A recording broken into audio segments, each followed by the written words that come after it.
Ang malawak na lupaing ito ay pag-aari ni punong Barangay Ruben Bundad ng Barangay Camagong, Tinambak, Camarines Sur. Pero hindi magtatagal, mapupunta na ang 1.5 ektaryang lote sa kanyang mga kabarangay bilang donasyon. Si Kap Ruben ang re-elected barangay captain ng Camagong na nagsisilbi sa lugar sa loob na ng 20 taon. Likas talaga sa akin, sa kuya ang pagtabang.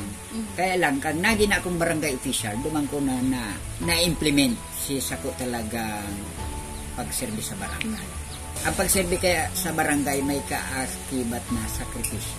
Kwento ni Kap Ruben, alam niya ang pakiramdam ng matinding hirap sa buhay. Wala siyang matirahan noon habang 2 sa 6 niyang anak ang may kapansanan. Naranasan ko 2 beses, 1987, kung paano kami pigpahali sa bakong may sa Dirinda. Kasi nag-i-improve ko ta doon sa pagbuhay ko, basta nasa na kami kung anong mga demand ba ng negatibo, hanggang sa lalo kung nagkakahilang itong may diferensya akong aki, baday ako nakakabayad tulos, sarot sa mga grounds, kaya ako pinahali. Makulog na maray sa buot ang araw gaya na kaya, pero sa madaling sabi garo nabagsakan ako kang kinaban.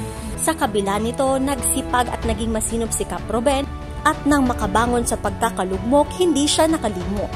Katunayan nga ni, kung by percent, pero 60% ang naitao kong servisyo sa tao, 40% lang sa pamilya. Tama itong kasabihan na kung maserbi ka, prior mo na sa pagserbi sa tao, sa pamilya. Malapit sa eskwelahan ang lote na para sa mahigit 100 pamilyang benepisyaryo ng kanyang pamana sa barangay.